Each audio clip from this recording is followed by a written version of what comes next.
মানুষ আছে, কিভাবে আপনি এতগুলো মানুষের জান কবজ করেন?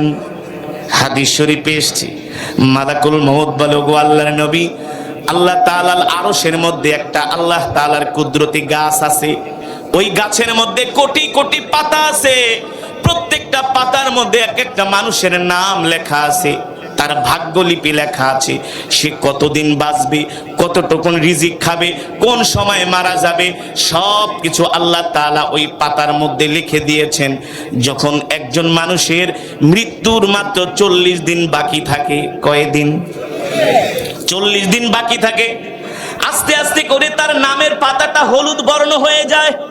আল্লাহ, আস্তে আস্তে করে তার নামের পাতাটা হলুদ বর্ণ হয়ে যায়। মানে কি? তার মৃত্যুর বয়স আছে আর মাত্র, সে 40 দিন মাত্র দুনিয়াতে থাকতে পারবে, এর বেশি থাকতে পারবে না। মালাকুল মউত বলে, গো আল্লাহর নবী, যখন একটা মানুষের 40 দিন বাকি থাকে মৃত্যুর, তখন আল্লাহ তাআলা তার কাছে ফেরেশতা পাঠায় দেয়।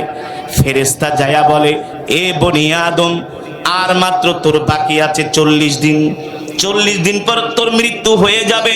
যখন একদিন কমে 39 দিন, যখন একদিন কমে 38 দিন, যখন একদিন কমে 37 দিন, এইভাবে করে মালাকুল মউত প্রত্যেকটা মানুষের কাছে দৈনিক একবার যায়।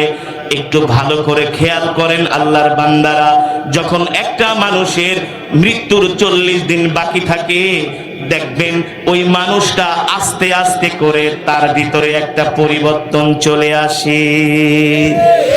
যে মানুষটা মারা যাবে, সে 40 দিন বাকি থাকতেই 39 দিন, 38 দিন, এমন সময় যত কমতে থাকে দেখবেন ওই মানুষটার মধ্যে পরিবর্তন চলে আসে। তার খাওয়া দাওয়ায় পরিবর্তন চলে আসে, কথাবার্তায় পরিবর্তন চলে আসে। সে তার সন্তানের দিকে তাকায় থাকে, সম্পদের দিকে তাকায় থাকে, বাড়ির দিকে তাকায় থাকে।